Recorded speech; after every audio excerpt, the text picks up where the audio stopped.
kulea mtoto ako na special need kwangu ijakuwa rahisi sana, sababu nimepitia betrayal na stigma na rejection kutoka kwa friends, familia, society. I'm Irene Nyambura and this is my story.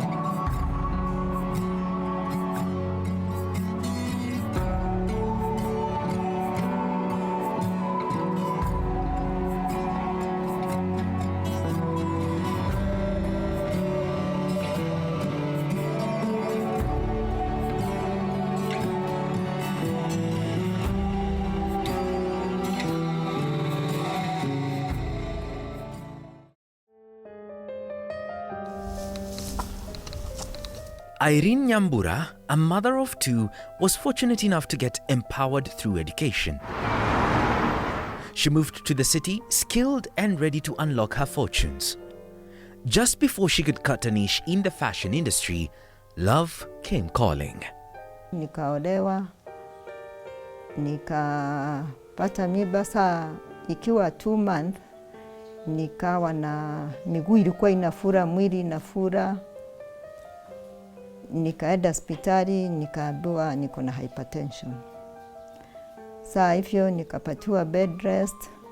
Nikiwa pregnant ya 6 months, sasa wakati BP ilikuja chini sababu singepelekwa theater, nikatolewa. Kutolewa mtoto after 2 days, after kuzaliwa akapelekwa nursery. After 2 days akawa na jaundice,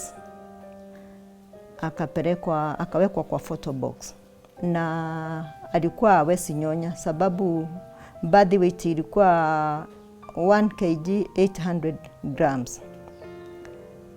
Saa ulikuwa unampatia na syringe. Kumpatia maziwa na syringe, na amewekwa tube kwa mapua. Saa unampatia hiyo tube na connect na syringe.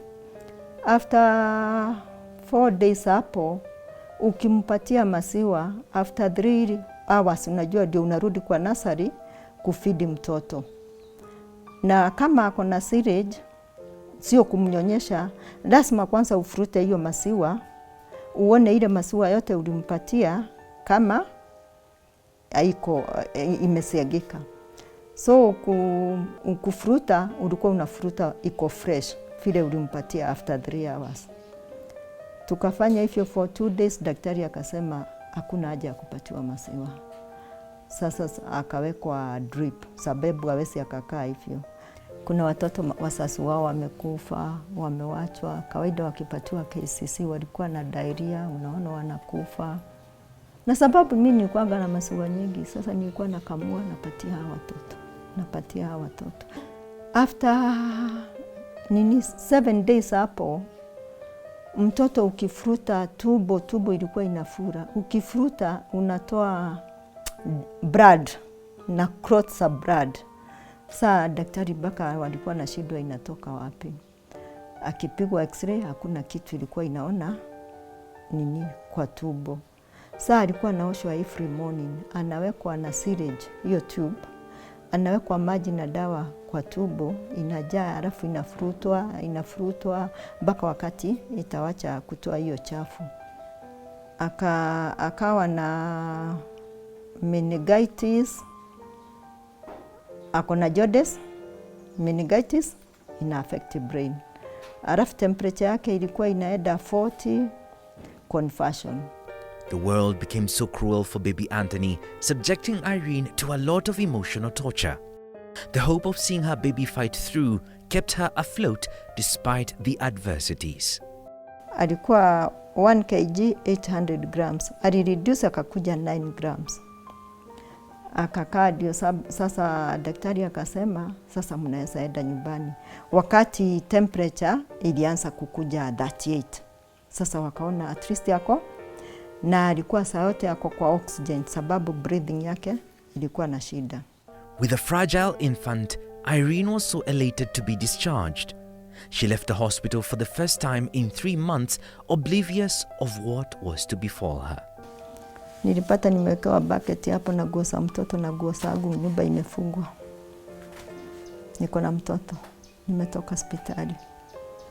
kuuliza neighbor, najaribu kufungua, kifungua ifunguke. Ni relative wake.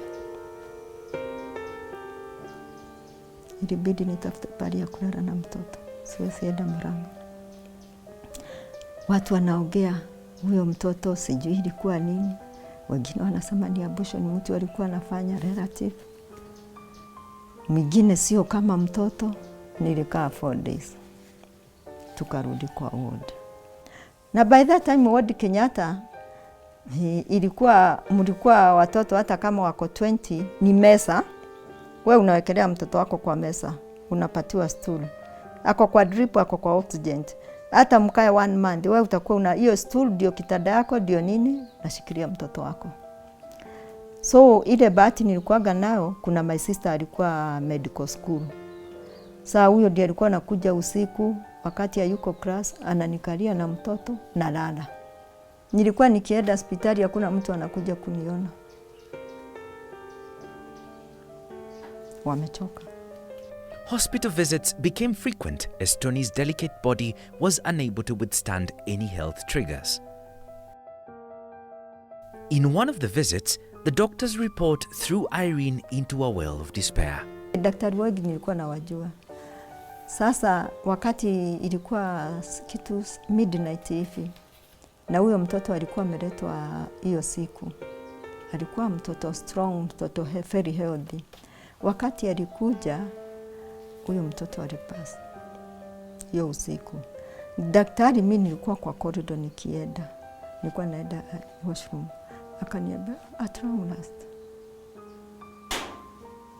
Daktari, mtoto wangu hatakufa.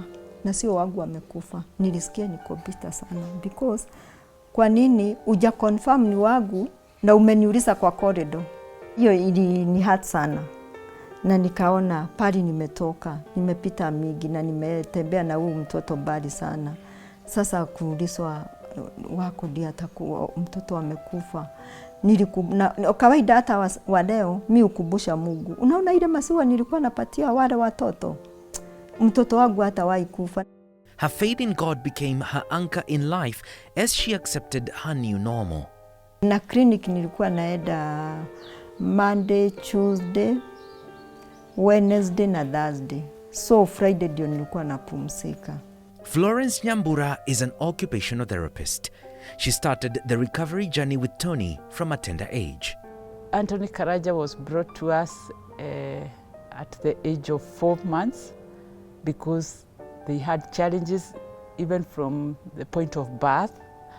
And so when they realized that Karanja was not able to hold his head, was not able to move his limbs the way other children do, then the mother was concerned and brought Anthony Karanja to our facility so that he can be attended to. And when we assessed him, we discovered that his condition is that condition where the muscles will take time to learn. Sige kupatia huyo mtoto unishikie sababu bones zake siko weak. And then uwe na hata sabuni uoge iko na perfume. Hapo alikuwa anagojeka. Alafu kuna dawa alikuwa nakunywa, nilikuwa namweka ka drip kwa mdomo, chupa kalikuwa kanatoshana hivyo. Ilikuwa inaitwa Alpha D3 sababu hakuwa na calcium. Saa ako kadawa kalikuwa kanatoka 3,000 ya 1 month. Anakunywa ingine Casmac with calcium. Madawa nyingi. For 8 years alikuwa anakunywa hizo madawa, zilikuwa zinaenda kama 10,000. Na saa hiyo ajagojeka uadikiwe dawa ununue, na kwa bado na ile unafanya nini? Unampatia. Alafu hata akiwa 5 years weight yake ilikuwa hajafikisha hata 5 kg. Alikuwa hajapata head control. Alikuwa tu kama mtoto wa kuzaliwa. Despite his delayed milestones, Irene could carry her son on her back anytime they needed to move around. Miguu yake ilikuwa inasimama, ilikuwa hivi. Unaona ile miguu inakuwa hivi. So ilikuwa inawekwa plaster pale chini mpaka hapo zote mbili. Na ujue hiyo plasta mbebe mwende kliniki na yeye ama unampeleka hospitali. Si miguu inaenda ikifanya hivi na ni mkubwa, unajua na mimi wakati hiyo nilikuwa 1 GB. Mpaka daktari wakaniambia sasa mama Toni, miguu tutakuonyesha after a month unajifungia plasta. Tukaendelea hivyo, nikaona huyu mtoto sasa ataenda shule. Alikuwa 7 years. Sijui naweza enda shule gani niseme napeleka mtoto mwenye aongei, mwenye ajui kuketi, mwenye afanyi chochote. Sasa ule Margaret ndio akakuja tukaongea, akaniambia kuja nitakupeleka kwa kanisa yetu, kuna shule. Tukaenda, akachukuliwa. Na mimi yangu ilikuwa inataka at least atoke nione ako na watoto wengine. Tukaenda, nikaambiwa niwe nikimpeleka na baby walker sababu hawezi keti kwa desk, ni kulala tu. Tukampeleka na baby walker. Huyo mwalimu akanifurahisha, alimchukua, namchukua saa 6. Nasikia nimefurahi sana nikichukua mtoto shule kama wazazi wengine. Lakini ninabebana na baby walker sababu si nikifika kwa nyumba atakalia. Tena asubuhi nifanye nini? Nirudishe wakati atuendi clinic.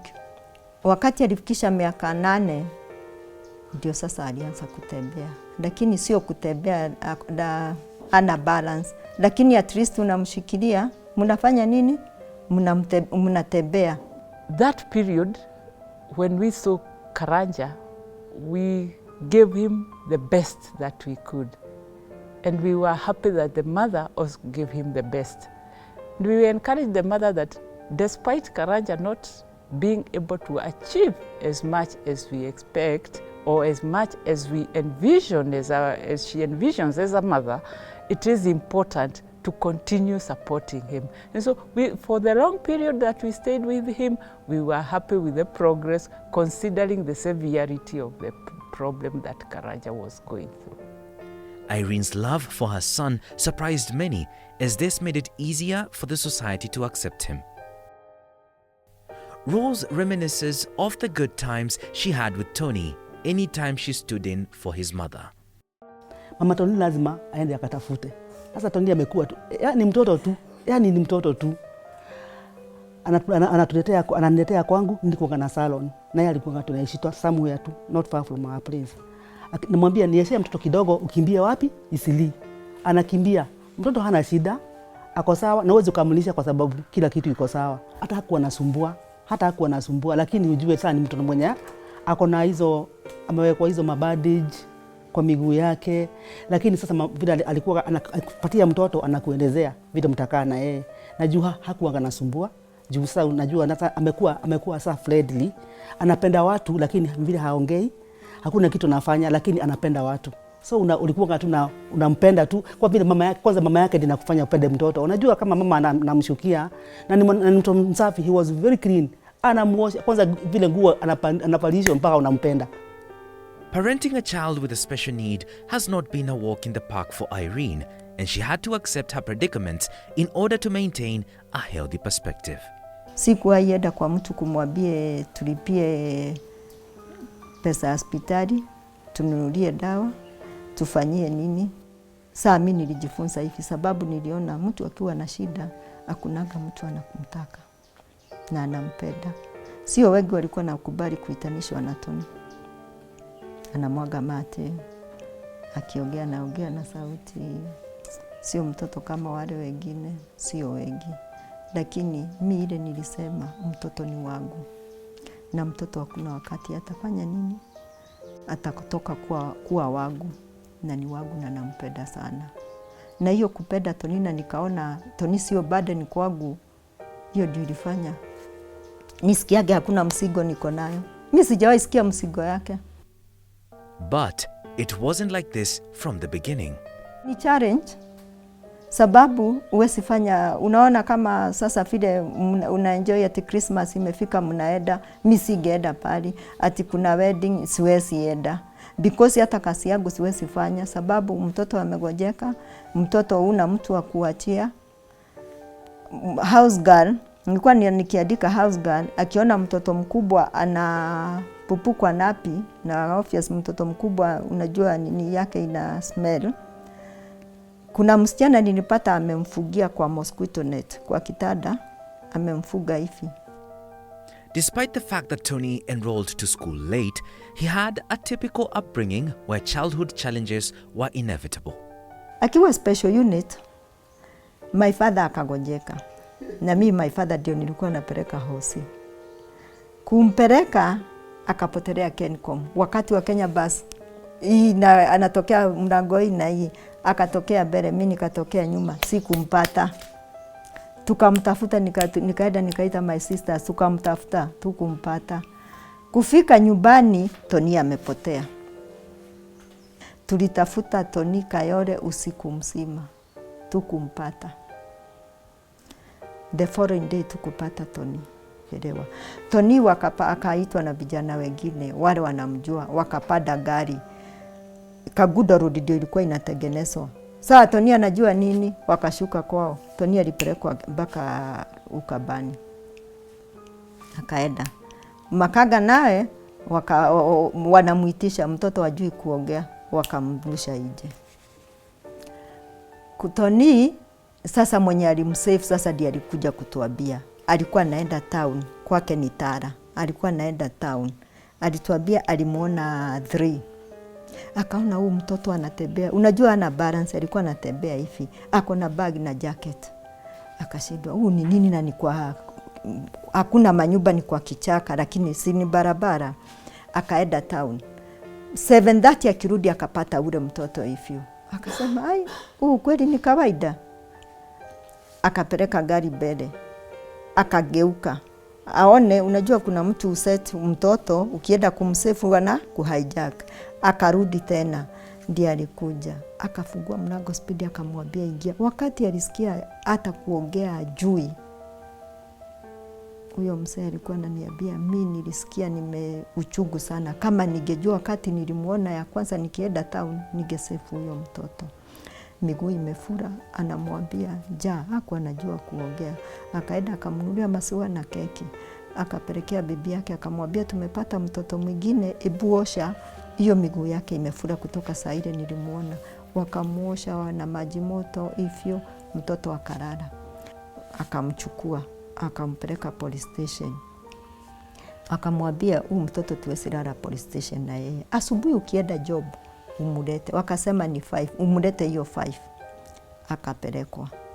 Kupelekwa sasa polisi wakaangalia bag. Sababu ulimchukua wapi? Wakasema nimchukua. Anaitwa nani? Aongei. Akachukua bag. Wakaona anasomea Mwangasa Primary School. Wakachukua gari ya polisi wakamleta Mwangasa. Na Tony alipatikana. Tulikuwa tumemtafuta, hata tulikuwa na roast wakati tuliitwa. Her struggles through life had engraved paranoia in her heart of bearing another child. When Tony finally settled in school, a sibling came forth. Na wakati nilitoka kwa ward na huyo mwingine, Tony alichukua ball, aligoga mtoto hivi Alvin, mko wacheze ball. Anaonaga watoto wengine wakicheza ball na watoto wao. Anafuruta, anamwangusha chini waende. Alvin sio mara moja ama mbili ameangushwa na Tony. Alvin brought so much relief to the family, and they could enjoy the parenting path many take for granted. The joy would, however, be short-lived when the river took a different tangent. Find out more after this short break.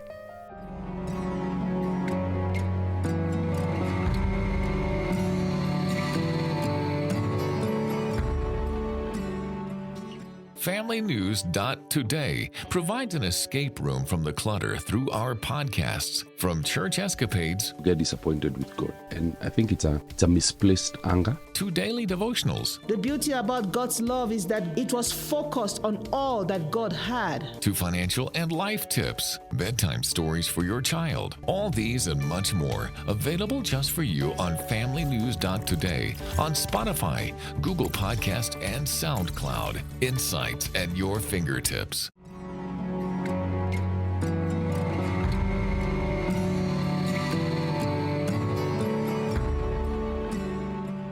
The joy of watching her sons grow was inexpressible. Soon, Alvin was enrolled to school, and this could not stop the rain from beating. 09 wakati baba Tony aligojeka, ilikuwa on a Sunday. Akasema ako na shida ya meno. Akaniambia naenda hosi. Akaniambia pigia your sister, my sister ni dental. Kumpigia akaniambia ati her age asiende private. Wacha aende Mathare special. Akaenda Mathare special. Kwenda akaambiwa ako na hypertension na diabetes. Sasa wakai-control. Kutoka hapo sasa nikaitwa nikaambiwa diet yake. Sasa pale nilikuja kuona, nikajiuliza huyu sasa ana job, amegojeka hivyo. Akaenda inakoma. Ilikuwa on Sunday. Tukienda ajisikie kufika Kenyatta bado ako inakoma. Tukafika Kenyatta, tulipata daktari ametuongojea, tukaenda hivyo. Alikuwa anajisikia kitu saa 4 ya usiku. 8 years into his treatment, the condition worsened, leaving Irene between a rock and a hard place. Kidney zikafail. Ni dialysis mara 2 kwa wiki, Tuesday and Saturday. Alvin ndiye ako form 4 2018. Niko na balance ya 90,000. Nikakuwa hata kulipa nyumba ni problem. Nikafukuzwa kwa nyumba na niko na hiyo mashida yote. My brother-in-law firstborn ndio tulienda kwake. Tukakaa kwake 8 months. Na Mungu ni mkubwa sababu nilimaliza hiyo deni. Alvin akifanya form 4 nilikuwa na 20,000. Kafanya mtihani. Sasa nikaweza kukuja hapa. Mzee akakufa 2019, 30th May. His demise left his family leaning on the needy side of the scale. Managing his condition had deprived them all their resources. Friends and family alike had turned their backs on them. Irene had to compose herself once more and fight on to secure a future for her son. Tony tukaenda shule, akaniambia sasa mimi nataka kufanya beauty. Tukampeleka na Rosi Roiro, saa kumpeleka hiyo hakuweza beauty. Lakini hata samani alikuwa anataka kufanya DJ. Tukakaa tena, ndio akaanza tena DJ. Jina langu Valentine. Mimi ni DJ na hawa nakuja kwa kaderetani. Tananita na Matila ananita DJ nani anampigia makofi. The few friends and relatives who accepted Tony created a safe environment for Tony to unleash his potential, as Margaret narrates. Na hata wakati alikuwa anajifunza hiyo DJ, nilikuwa naenda kumwangalia pahali anajifunzia DJ. Akakuja akafanya graduation, tukaenda graduation, na hiyo kitu inajenga hata mama wengine. Mimi nikiona mama ako na mtoto, namwambianga uliza mama Tony mawaidha. Karanja was a good boy with a big smile. We never had, those tantrums from as a child where we can say that it was making it difficult. It was not difficult to deal with Karanja. What we knew is that despite the challenges, he can be something. Kwanza ilifika wakati akihama ndio akuje Ruai. Hapo ndio nilisema Mungu na nikaridhika. Ndio alikuwa anasomea Mathare. Mimi nikamwambia mama Tony nataka kukuja kukusalimia Tony na sijui kwako. Akaniambia fanya hivi, enda Mathare shule nitapiga simu uchukue mtoto. Nikamuuliza nani atanipeleka kwako? Akaniambia wewe mchukue. Unajua mimi nienda nikapewa huyu Tony. Nikaenda nikasimama kwa barabara hivi. Akaniambia inti tuingie kwa hii gari. Nikamuuliza wewe utanipeleka? Akaniambia twende. Kukuja tukafika Toto. Akaniambia shuka. Nikashuka. Kusimama akaniambia tuingie kwa hii gari. Mimi Tony akanileta mpaka hapa Ruai. Kwanza hiyo siku nikajua kweli Mungu anafanya kazi. Alvin naye akamaliza, akaitwa kist ya ndiye alisoma 1 year akaenda Kewi. Irene's industrious and her entrepreneurial spirit has kept the family in check. Kutoka zamani nilikuwaga na rabbit. Nilikuwa nauza rabbit sana.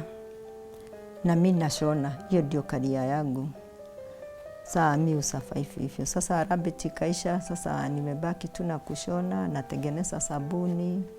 Even though Tony is abled differently, he is passionate about pursuing his dream career. Naandika talenti na naandika na matini hivi ana hivi ana hivi ana na matini 1 2 na pempipa na hata hivi video na ana hivi. Mungu akimsaidia hata apate hiyo wedding nini, unaonaga kuna hiyo anaweza fanya kitu, anaweza fanya. Sababu yeye sio wale wanapedaga, alafu tena yeye ni hard working. Ile kitu umeambia Tony fanya, atafanya perfect kabisa. Tony the DJ, as he calls himself, is now over 30 years old. Throughout his life, Irene attests that with God all things are possible. The family celebrates his small and big wins, and he has grown to be independent. Yeye ndiye anaoshaga vyombo. Yeye ndio anaendaga kununua maziwa, lakini unamtuma item moja, huwezi mtuma 2. Tony, na unakula nini? Shika hii pesa, uende ulete disi kwa mama sekete ya 20 bob.